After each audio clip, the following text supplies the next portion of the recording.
अस्सलाम वालेकुम व्यूअर्स, कहिड़ा हाल आहिनि दोस्तों। उम्मीद था करियूं तव्हां सभु खैरियत सां हूंदो। जी हाँ दोस्तों, सिंधी धमाका में तव्हां सभिनी दोस्तनि खे असां ख़ुशि आमदीद चऊं था।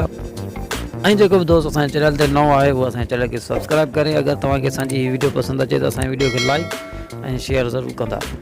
दोस्तों मौज़ू कुझु हिन टॉपिक ते आहे त काफ़ी दौर जूं ॻाल्हियूं आहिनि त अंधेर नगरी ऐं चरबट राजा इहे सिर्फ़ु वॾनि जे ई पहाका हूंदा आहिनि। असां ॿुधंदा ईंदा हुआसीं, असां कॾहिं ॾिठो कोन हुयो ऐं उहो ई हिन दौर में असां मौज़ू पंहिंजे अखियुनि सां ॾिसी रहिया आहियूं। जेको हिन टाइम तव्हांजी मोबाइल स्क्रीन ते तस्वीर शो थी रही आहे, इन में तमामु घणी तफ़सीलात आहे जेका असां तव्हांखे शेयर कंदासीं तव्हां सां गॾिजी।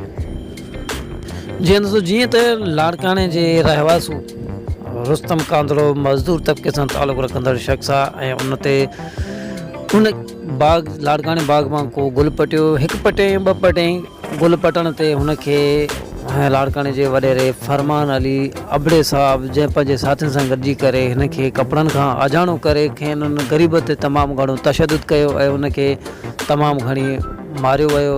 ऐं उहे ज़ख़्म तव्हांजे स्क्रीन ते हली रहिया आहिनि। हिन टाइम तव्हां पाण ॾिसंदा हूंदव त हुन ग़रीब ते हिकु ॿ गुल पटण जे करे हुन ग़रीब ते एतिरी सज़ा ऐं उनखे एतिरो मारियो वियो।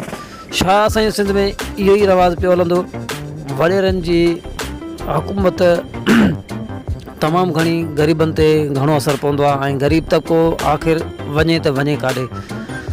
सो दोस्तों, महिरबानी करे अहिड़नि मौज़ुनि ते ऐं अहिड़नि मसइलनि ते तमामु घणो ख़्यालु ॾींदा कयो, छो त ग़रीबनि जो असां अगरि आवाज़ु न खणंदासीं त हिननि खे इंसाफ़ कॾहिं बि कोन मिलंदो। ऐं लाड़काणी पुलिस खे असांजी इहा ई अपील आहे, महिरबानी करे हिन ग़रीब खे इंसाफ़ ॾिनो वञे ऐं अहिड़े वॾेरनि खे पंहिंजे दायरे में रहण जी तौफ़ीक़ अल्लाह से अता करे त हीअ पंहिंजे दायरे में रही करे कंहिं मज़लूमनि ते कंहिं ग़रीबनि ते एतिरो ज़ुल्म न कनि, ताकी जीअं ग़रीब तबिको पंहिंजी ज़िंदगी खे गुज़र सफ़र करे आहे उन्हनि खे तंग न कयो वञे त हू पंहिंजी ज़िंदगी सही तरीक़े सां गुज़ारे सघनि। जी हाँ दोस्तों, जी त इहा ई नंढड़ी ॻाल्हि हुई जेका तव्हां दोस्तनि सां शेयर करणी हुई। अगरि तव्हांखे असांजी वीडियो पसंदि आई हुजे त असांजी वीडियो खे लाइक शेयर कजो ऐं असांजे चैनल खे सब्सक्राइब कंदो ऐं असांजी वीडियो खे अॻिते शेयर कयो ताकी हीअ मैसेज असांजो काफ़ी सारनि दोस्तनि ताईं पहुचे आहे।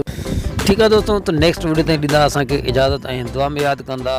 अल्लाह हाफ़िज़।